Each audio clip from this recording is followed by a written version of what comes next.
Hello and welcome back to the Diary of the CFO. Today I'm super excited to have with me Matt Ziegler. He's the CFO of GovExec, a company providing sales and marketing solutions to government contractors. Matt manages finance, sales ops, and IT.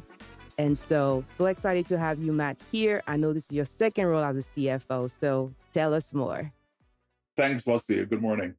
My first run, well, I'll just give you a background on myself. I've mostly been FP&A in my career. So I've supported $50 million organizations and multi-billion dollar organizations. And I ran corporate FP&A when AOL spun off from Time Warner. So I'm comfortable with, very large organizations. Although I don't know everyone's names at that point, which is sometimes a challenge. So my first CFO gig, I came into a hospitality tech firm right before COVID started, got a battlefield promotion in June 2020 to CFO, tried to bob and weave as the company tried to learn the new rules. And then the newer rules as all the things moved around from getting grants from the government to figuring out, what the new remote work policy should be. Back in June, I joined GovExec, so I'm about 90 days in as of tomorrow. It's been really exciting. My first job, as I said, I was promoted into the role, so I knew the business, I knew the team, I knew a lot of information already, and so this is my first kind of onboarding as a CFO, and it's been a good journey so far. Awesome. So what are some things that you will say were easier the first time? I know you just mentioned you were in the company, in the industry.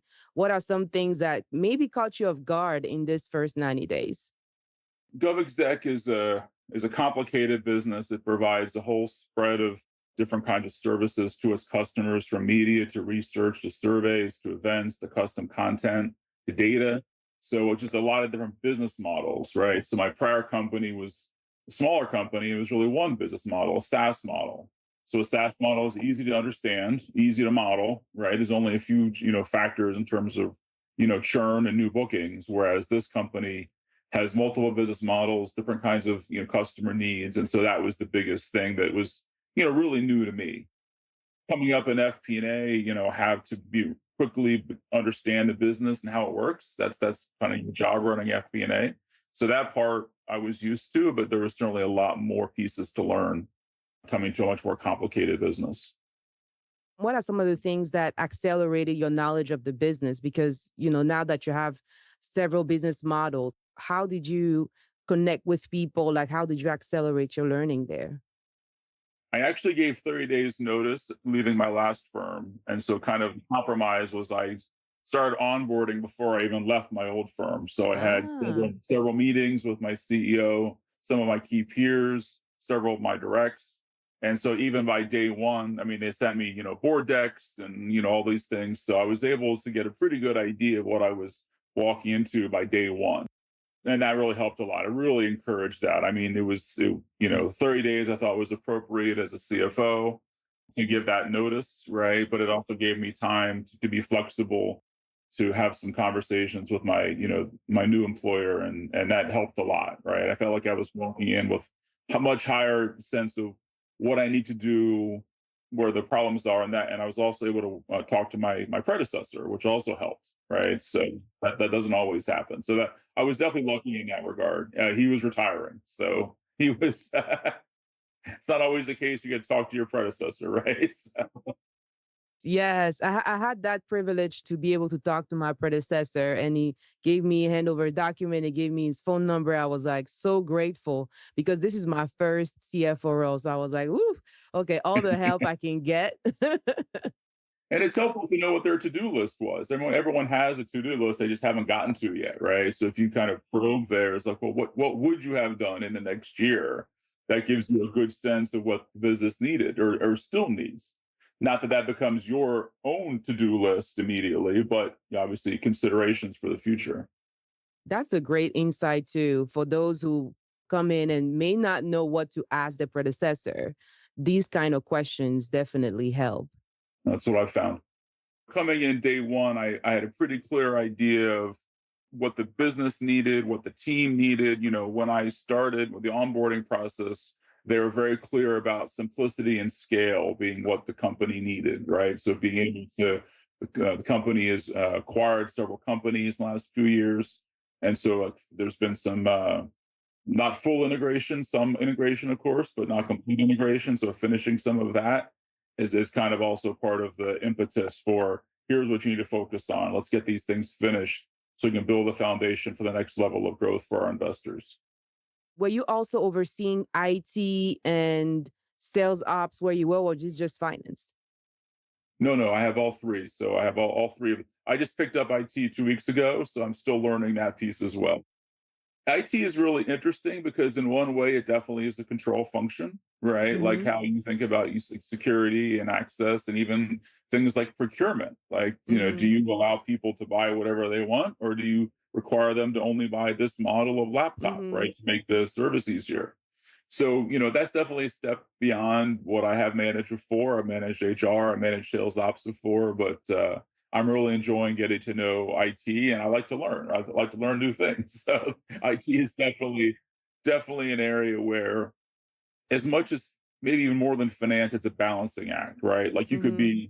you have to find a balance between what is the business, what can the business support? You could have very tight IT controls where you basically can't do anything without getting IT's permission as a user, right? You can Mm-hmm. only buy one thing, and everything's very centralized. But there's the business would struggle, right, to be under such restrictions. So you got to find Mm-hmm. what is the appropriate balance between, complete freedom for the business to do what it wants to do to drive growth and, policies that are, always well intended, but sometimes maybe a little too restrictive based on that business's needs. So I'm learning about that sort of, I hate to call it a battle, but I mean, it is sort of a battle, right? Where you try to find Yes. the right balance of power, let's say. Yes, and I'm seeing more CFOs taking on IT as well. Like before it was like finance and accounting, but now it's almost feel like scope creep, right? You get IT and Right. some HR. Like, do you feel the same? Like when you started your career, did you see a lot of CFOs overseeing IT versus now? I saw some, but I would say more the CTO would have IT, and in larger companies, HR would report directly to the CEO. I've seen HR. I managed HR at my last firm, and it's very interesting. It's a whole different perspective on the company, and there's also a controls element, so it makes sense to have a report to the CFO. But people are challenging, right? I mean, Yes. you never know how they're going to react. I think there's a tendency, at least for myself, as a CFO working with a CEO, is like, well, I see all the pieces on the board and I know what needs to happen to make them all more successful. You can get a little bit inflated, sense of self, right? To say, well, I know what all these things need to happen. If all these people just do what I told them to do, everything would be great. But all those pieces, are people, obviously, right? So, you need to figure out how to communicate and how to, provide that sense of here's why we're doing it this way. Here's where we're heading. Here's why it makes sense as a company, right? So there's that sense of over communication. Coming up through FP&A, over communication was not a strength, right? It was like budgeting and strategic projects. Like it was more who's in the know, who is allowed to know this project we're working on. It's only 4 people. Of course, working with HR, of course, is the opposite, right? Where you're supposed to communicate to as widely as possible and give people the why. So that's been a learning for me. But I don't have HR in my current role, but just something I learned in my last role. Hoping not to jinx yourself either. But you bring up a good point, which is when you start your career in finance and accounting, so whether you came through FP&A or accounting, you don't really think about those people skills you're going to need later on in your career, right? Absolutely. Because you're in your silo, you're in your team, you're using jargon like accrual reserve. You don't have to explain that to anybody. And it's like, okay, VP of Finance, CFO, and you really need those soft skills. So can you tell us a bit more about how did you learn? How did you adjust? Because that's probably not in your educational background, if I can say. You're right. I mean, coming up through FP&A, I mean, the largest team that I managed was 20 people, half in Bangalore and half in Virginia, but they were all, again, FP&A people, right? So we all spoke the same language, effectively, right? And going beyond that, it is a challenge when you're managing people where you haven't experienced what they've experienced. If I said to somebody, close the books 20% faster, I've never closed the books. I don't really know what's involved with that. I know what's involved, but I don't know all the specific steps where they're like, it couldn't possibly be done 20% faster, maybe 5% faster, right? And then it becomes a challenge of, well, what would it take? Like, what would other people in the business have to do differently to accomplish what I just suggested, right? Like, it may be possible, but it'll only if other people also change, right? And so, one of the things that I try to guide my team to is, are other areas where we're accepting, I hate to say subpar, but we're accepting the inputs other teams give us and just accepting that they're never going to change. The timing and the quality, whether it's the planning process, the accounting process, the HR process, any process, right? We're just accepting that those things are never going to change. And once you get to be a CFO, you can be a little more like, they're going to change. Don't worry. Right? We're going to change that, right? We're going to, those processes, nope, no, we're going to, I got Gonna your make back, it. right? So Yes. going back to your question though, it is a challenge to learn how to manage teams where you don't know how they've operated. And actually, my last company, it was a bit of a mixed blessing that I inherited a really strong accounting team because we were in COVID. So I had so many other challenges to work on that I didn't learn as much about accounting as I probably should have because they had it, right? They were really skilled. They've been doing it for a long time at this company. And so I didn't have to dive in on accounting. I just accepted it, it worked, and I moved on. Whereas now I would say, just in retrospect, it's I should know the functions better than I do. Learning what your team, in terms of the communication, I do weekly one-on-ones, but also biweekly skip levels, and so that helps me really learn a little more about the team and what they're interested in. Like I really probe on like where are you heading, like what are you looking to do next, right? Like right now you're the head of billing, right? Well, what do you do in the next role, right? And how can I help you develop the skills and the knowledge? And so that's also a learning for me, right? So I learn more about the billing process by just understanding what they're doing and where they want to go. And I really recommend that because a the feedback that I get is like, I hate to be too self-serving, but it's valuable. It's valuable for me to have that I care about you and your career mentality, right? It's valuable for retention, it's valuable for the company, and it's good for my learning, right? As I learn more about the people and I learn more about what they're interested in and things that wouldn't have occurred to me just as my team gets larger and I have a more broader spectrum of skills on the team, that kind of questioning, and some people are very open to that. People have never been asked that question before in their career by their manager or their manager. And I find that a little depressing, actually, right? It's like no one has shown any interest in your career, right? That's I've had very supportive managers, but on the other hand, I knew exactly what I wanted to do. So it was maybe easier to support me because I knew I could tell you exactly where I was going, right? So someone who doesn't know needs a little more, kind of hand holding and support. Yes, but it also speaks to how sometimes we are promoted to management because of our technical skill. And then we get them. We don't have how to be a manager. We don't have that kind of leadership training. And in turns, we can become bad bosses, right? And not That's ask right. people those right questions. And it's really sad, like you said, very depressing sometimes.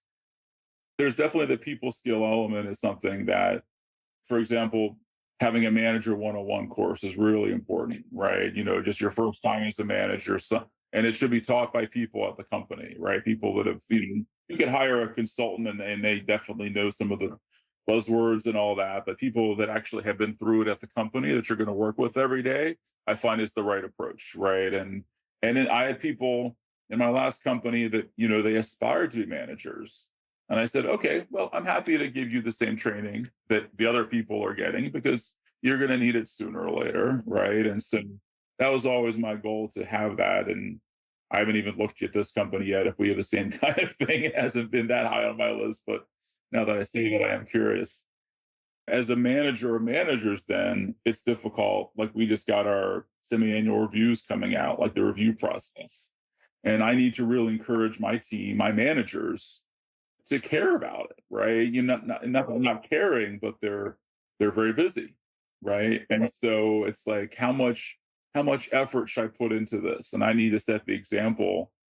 I have yet to, but I need to set the example that you do need to care about this, right? This isn't important. Not because HR wants you to do it, although that is important, but also because if you're not in touch with what your team is doing, particularly when everyone's remote, right? Like that's a whole new level. Like 10 years ago, if someone wasn't happy, I could just walk by their desk and yeah, I could see the unhappiness in their face, right? So it becomes much more important to have those kind of check-in, whether it's a formal review or not, to be especially when you become a manager of managers, you need to reinforce that kind of and model that kind of behavior. Which, if anyone's watching this, I promise I will get on right away because I'm Yes, also busy, right? yes. I mean, your plate every day. I have something added and nothing removed from my to-do list. Right? You come in, you have 5 things to do. You end the day, there is 10.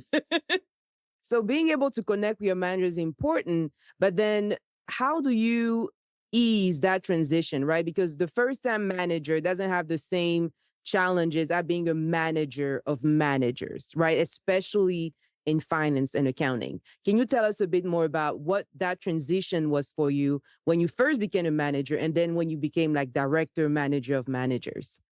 Oftentimes you just manage starting out like one or two people at most, right? And so it's very easy to you spend a lot of time with them, you may have known them already, right? And so you kind of know some of their personality issues and what they're good at, what they're not so good at, what they like, what they don't like.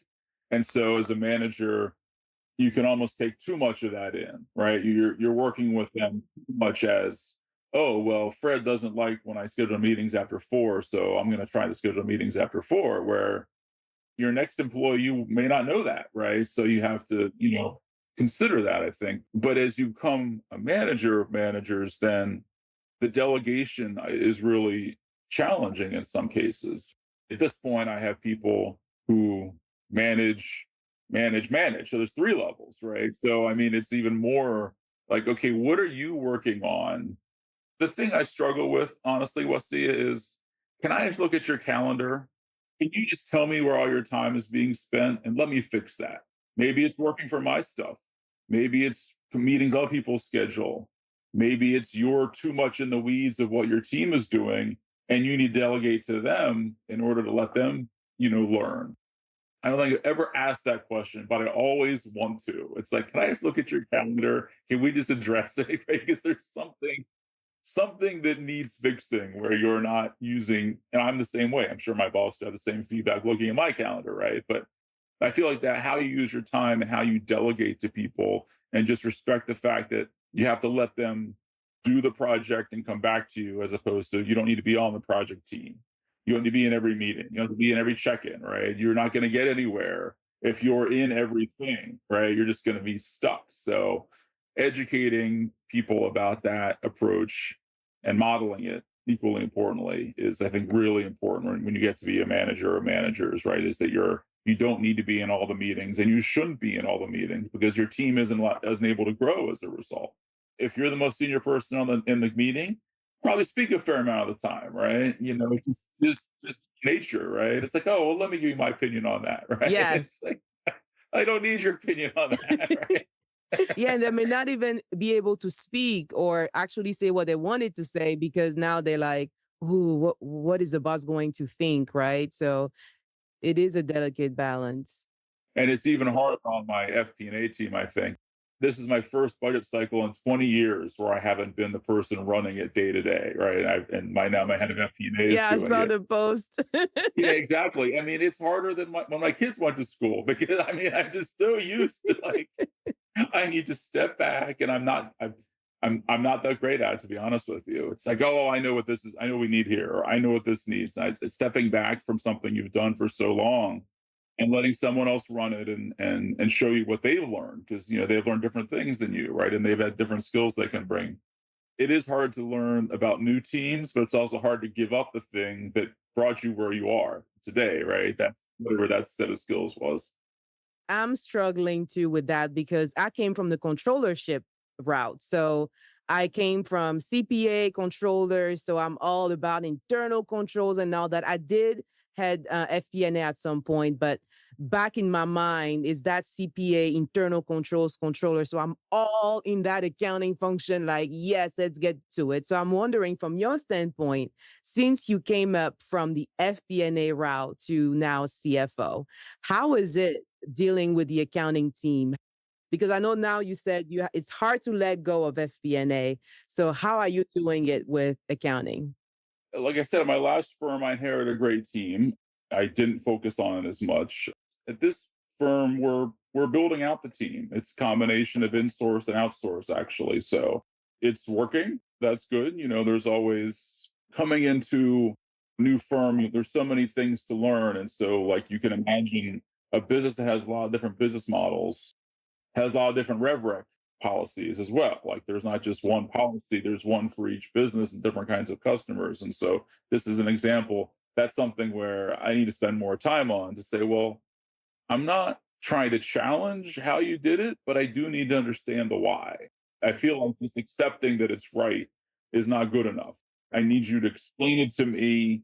And honestly, as a layman, right? I've never been an accountant. I don't have a CPA, right? So, I'm not going to understand all the technical. Well, the SEC ruled this and blah blah blah, right? It's like just help me understand the practical. Why do we do it this way? Because I have to explain to somebody else. Like, there'll be times when I'm presenting the results, and they'll be like, well, why did the revenue do that? And I was like, oh, because we have this policy which says dum dum dum, right? And I have to be able to explain it, right? And look credible while I do it, right? So I find that working with accounting or any new team that I didn't work with, it's really about understanding their deliverables and what they need to be successful, right? So accounting, of course, primarily is the monthly and then the annual deliverables and what do they need? What are they not getting? Where are they being challenged? Like, going back to the close process, I've worked with, even before I was the head of a CFO, just I worked with accounting teams quite a bit.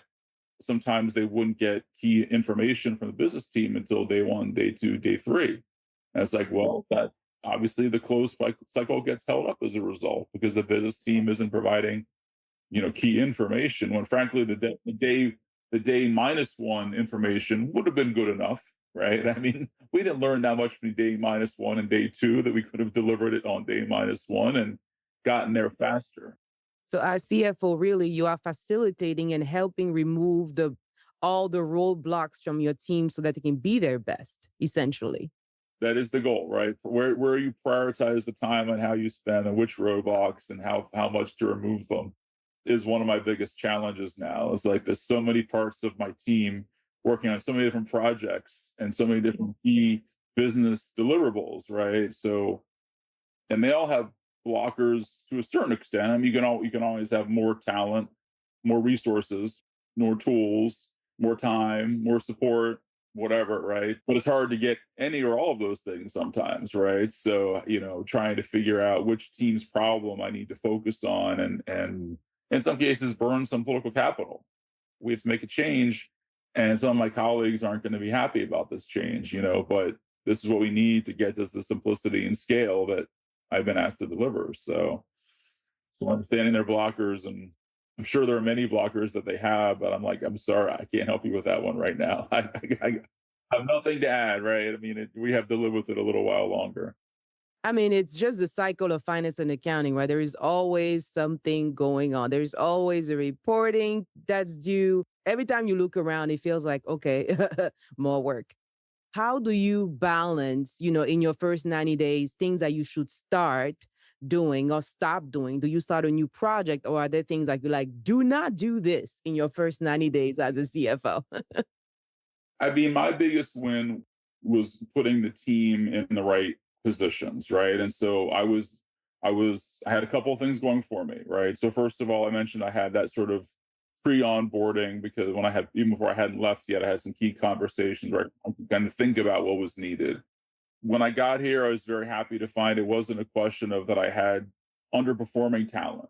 The talent was good, right? And the third benefit, which I only thought about until recently, is if I'm bringing my FP&A knowledge or what I've experienced with sales ops or collections or whatever from prior company to a new company, I don't really need to consult a lot of people to say, what does the collections team need to bring to be successful here at this company? Or what does the FP&A team need to bring, right? It's a pretty universal thing that we need to bring to companies to be successful, right? So that's very translatable where sales ops is a little more complicated because the sales teams are different, products are different, but the other parts of my business are very translatable. And so it wasn't a question of really how do I think about how to bring value in accounting, right? It's I know what that value looks like, right? And since I felt that I had the right people, there was some reorganization that was needed to give them a clear view of what their role was, what their go forward projects look like,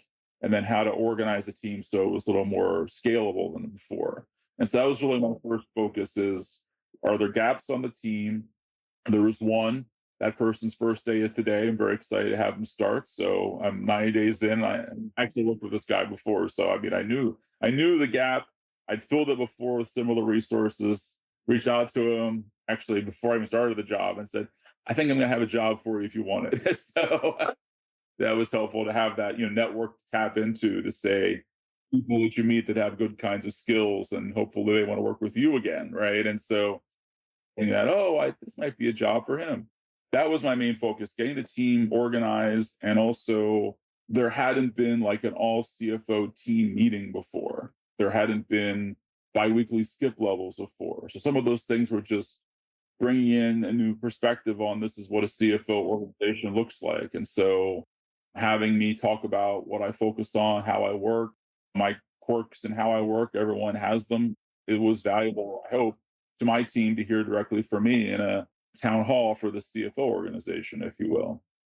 Getting the team organized and aligned and thinking about how to drive growth definitely was the first project I would absolutely recommend. And then the second, of course, is if you are coming into a brand new industry, actually I was, but having the FP&A background, I've been very quickly digesting business models and what they need all throughout my career. So I think I'm pretty good at it. But in some cases, that might be the second hurdle is if you don't understand and you can't articulate, if you couldn't stand up at a customer conference as a CFO and talk about the business and talk about the value and talk about the products, right? Then you shouldn't be the CFO, right? Like you may not be able to speak for an hour, you should be able to speak for at least 10 minutes on why this company drives value, why do customers come back, right? And why do they like what business, what they get out of it. So I've been trying to go to customer conferences and events and again, I'm lucky in that this company has those kinds of things. Not every obviously every company does. You might have to get on sales calls. Maybe you don't even announce yourself as the CFO, right? Because that sends a whole different tone of the conversation, of course, if you're on a customer call, right? But you have to listen to what the customers are saying and hear what the challenges that they're trying to face are so you fully understand what this business's purpose is. And so you can help it achieve more of that thing or question, are we achieving what we thought we were achieving, right? So that's sort of a business understanding and hearing from the customers and what they want, I think is really important. And every business is different in how you would accomplish that, but you got to find a way to do it. Awesome. Awesome. Like you said, first, making sure your team, the structure is right. And then secondly, how you are building your team. Now, in terms of your personal life, right? Because there will be a lot going on at work because you're starting this new role. What are some things maybe on the personal side that kind of helped you do that? Did you have monthly massage? Like, what are you doing on the side to keep your sanity as you're going through your first 90 days? Well, I guess I'm luckier than I think looking back on all these different elements that have come to this point in my career. So, as I alluded to, my kids are in college. I'm an empty nester. My wife and I are empty nesters, right? And so, I don't have the specific time constraints where I got to go to the soccer game or I got to go to the ballet or whatever, or even just picking up and dropping them off, right? So I try to respect the fact that my younger colleagues still have those things. Okay, there you go. And I mean, I remember when I had them, I have two kids. I remember those days. Part of my challenge is I've told my team very clearly, you don't need to work the way I work. I might be online half a day on Sunday. And sometimes I send the messages on delay. They show up on Monday morning and sometimes I forget or I don't, right? But I've tried to be clear, like, you don't need to be online Sunday because I'm online on Sunday, right? And then I might decide to go for a walk Tuesday afternoon at 3 because it's a nice day. There's a working from home. I think if I was working in the office all the time, I would definitely have more of those, maybe not massages, but something like that that were helping me. But working at home all the time, the work life line is erased, right? And so what I do then is I have had Thursdays where it's like I've got a free hour. I'm going to go back to the book I was reading. It's like I don't have a meeting for an hour. I'm going to take some time off, right? Because I'm pretty confident I'll be working Saturday afternoon or the big project is coming tomorrow, I know, or whatever, right? So trying to find that balance where I take time off where I can to sort of decompress and like go for a walk or whatever, work out, right? Those are sort of the things that I do. But like I said, I try to tell my team. Many of them are trying to focus on that 9 to 5 because they have kids activities and things with their family. I respect that. I like I said, I was there. So that's the hardest thing I think is, or most important maybe, is you don't need to mirror what I do because you get an email from me Sunday afternoon. It doesn't mean you have to answer in the next half an hour or whatever, right? It can just, and I really do try to, even when I go out that on Sunday, it's like for Monday, right? Yes, delay delivery. Exactly, because and I do try to do that because I know that some people will have it must be important if you send it to me. It's like no, that's just when I chose to work. But hopefully, if you're not working Sundays, which is fine, hopefully you're not reading books on Thursday afternoon either, right? Yes, yes. Understanding that the role of the CFO is not just about the numbers, right? You have to know, like you said, being able to stand and talk about the business model, being able to build a team, that's leadership. So that's business strategy and all these things. What are some advice that you would give to aspiring CFO, aspiring people, whether they're in accounting, in finance? Like, what are some of the things they should be doing along the way? The thing that I would recommend is twofold. One, I already spoke to. It's like understanding your team and where they want to go. What are they trying to accomplish? What are they focusing on? And also, just it's a little more challenging, maybe. You can't be too direct in how you ask about their personal life, but just understand it a little bit. You just try to pick up on those clues, which is like, okay, yeah, she has kids. Good to know, and you talk about those things, right? I mean, those are shared experiences, right? So, but you try to talk about in a way that is not suggesting that they're doing the wrong thing in their work life balance. So it's like, oh, that's great. You went to a rehearsal or ballet performance last night. That's fantastic. How'd it go? Right? Did she have fun? Right? But then on the work side, I'm going to say order to cash, right? Order to cash to me is the area where converting prospects to customers, revenue to cash, but then also making sure you're building good recurring relationships. It touches so much of what we do as CFOs, especially if you have sales ops. The aspiration of the sales ops team should be is that they do everything that the sales team could possibly do, except actually contact customers, right? But everything else they do is sales enablement, sales support, sales collateral, right? All those things that they could be doing to make the sales team more effective, providing data, looking at the pipeline, providing guidance, sometimes providing a little kick in the butt. It's like, this rep's pipeline performance is a lot worse than these other people. Understanding how quickly you convert prospects to customers, because all of that is a marketing cost you're incurring, where you have salespeople that are, being paid just to nurture a relationship as opposed to closing a deal and moving on to the next phase. And then your ability to recognize revenue and then collect the cash is obviously a key part of what, the CFO organization does. But then also your team to think about that recurring relationship. Like you want to be the kind of company that your customers want to do business with 2, 3, 4, 19 times down the road, right? So, and part of how they engage with our team, the CFO team, is going to be part of that decision that they make, making sure the tools are easy to understand, the process is easy to understand, right? We may not be directly overseeing the onboarding process or implementation process if there is one, but we should definitely understand it very, very clearly because it's one of those many pieces in that chain of order to cash, right? And I want to collapse that as much as possible. I'm making an investment in sales and marketing. I want to accrue that investment in terms of cash in the door as soon as possible. I would really encourage, all people that want to be the CFO to really understand that process. And there's a lot of tools being developed to improve it, right? I mean, there's a lot of innovation in this space where, you look at new software coming out and you're like, I really think that would work for us, right? So part of, my job is to be, kind of aware of those improvements in the space, right? And say, would this be right for us, right? Is this maybe a tool we should look at to make our billing process more effective? Nice, nice. And so with order to cash, and you brought up very good point, the difference between revenue and cash, like they're not the same.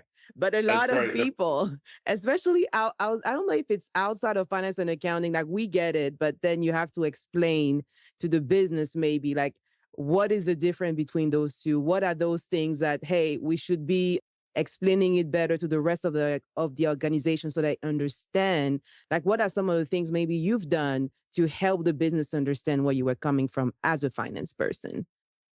In my last firm, I mentioned that hospitality tech was obviously very challenged during COVID. So we had a lot of customers that were delinquent, right? And at some point, the AR team, the collection team, their ability to move the needle on those accounts that are maybe 90 days or more past due is minimal, right? Like they've already sent out all the cadences and all the playbooks, and at that point, you write it off, or you send to collections, or maybe you keep working on it, right? One of the most interesting balances that I think is hard to find, but it's important to find, is if you have larger accounts. Not every company has this, but in my last company, my current company, there's a very good relationship between the sales rep and the customer, right? There's a lot of conversations about what is needed and then the delivery of that product at the end of the day. And so you develop that kind of, well, the finance team probably wouldn't, but the sales and delivery team has a rapport with the customer. So you have to figure out how to engage that rapport and say, well, can you ask the customer? Can you ask where we are? Why are they not paying? Are they unhappy? Did they not get a PO? Is there some approval they're missing? Right? Like working with the sales and delivery team to be your eyes and ears to say, and I don't mean for every deal, but some of the larger and more complicated deals, it's like, can you help us out here? And it's a tricky balance for them.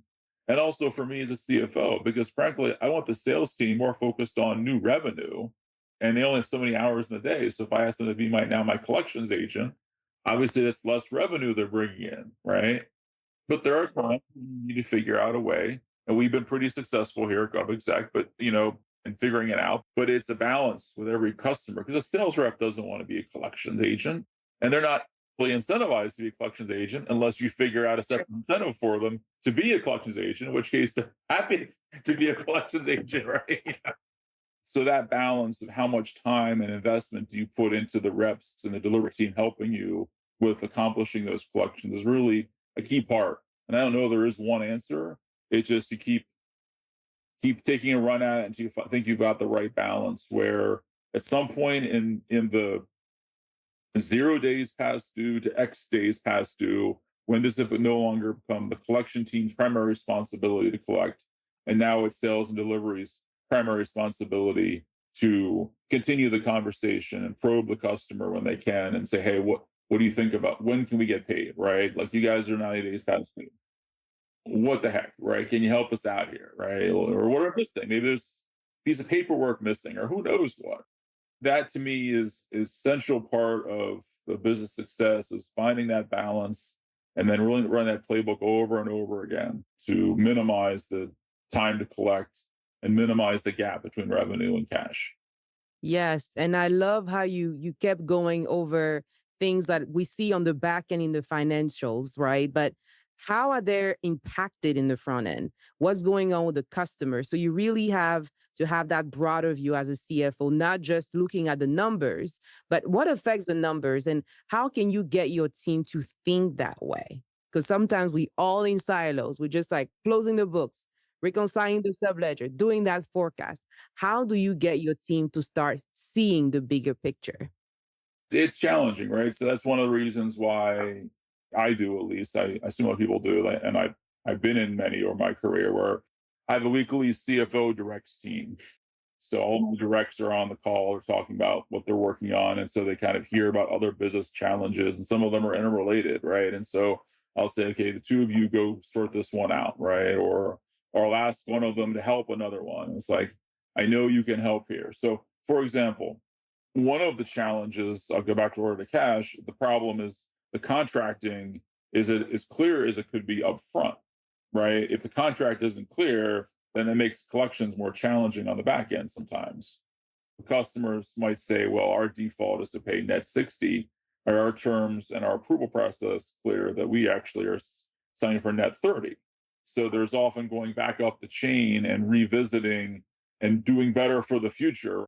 This constant, okay, well, what do we learn? How we push it back? And so that's a having your whole team come together to understand it. So if your collections team is suffering, it might be your sales ops team that can help them out, right? But at least in the long run, by changing the contracts to a certain extent or changing the expectations with the customer up front. But I think to your larger question on how you get the team thinking the larger way and thinking about the overall challenges of business, the thing that I do is it's not just my directs telling me about what they're focused on, the problems they're having, where they are in solving various projects that we've talked about. It's also what am I seeing? What am I seeing from my seat that they don't see? And where appropriate, bringing that back to my team. And sometimes I will tell them, this is only for you. You can't share this down below for many reasons, right? But it can be valuable if I have people that I have confidence in and I have confidence in this team to say, well, here are some things that I'm seeing that I'd like you to be aware of, but I don't need you to tell 20 more people, right? So you'll do your job better if you have this information, and you'll have a little more color as to why we're doing the things that we're doing. It doesn't affect you directly, it kind of affects what you're seeing in the business. And so having that context, which I can bring because I have that seat that they don't have. And then I benefit the same way from being in the CEO's leadership meetings because I hear things there that I didn't know. Bring those things down to my team and say, yeah, we're going to have to work on this, or we're going to have to make time for this, or we're going to deprioritize this thing over here because we got to focus on this new thing.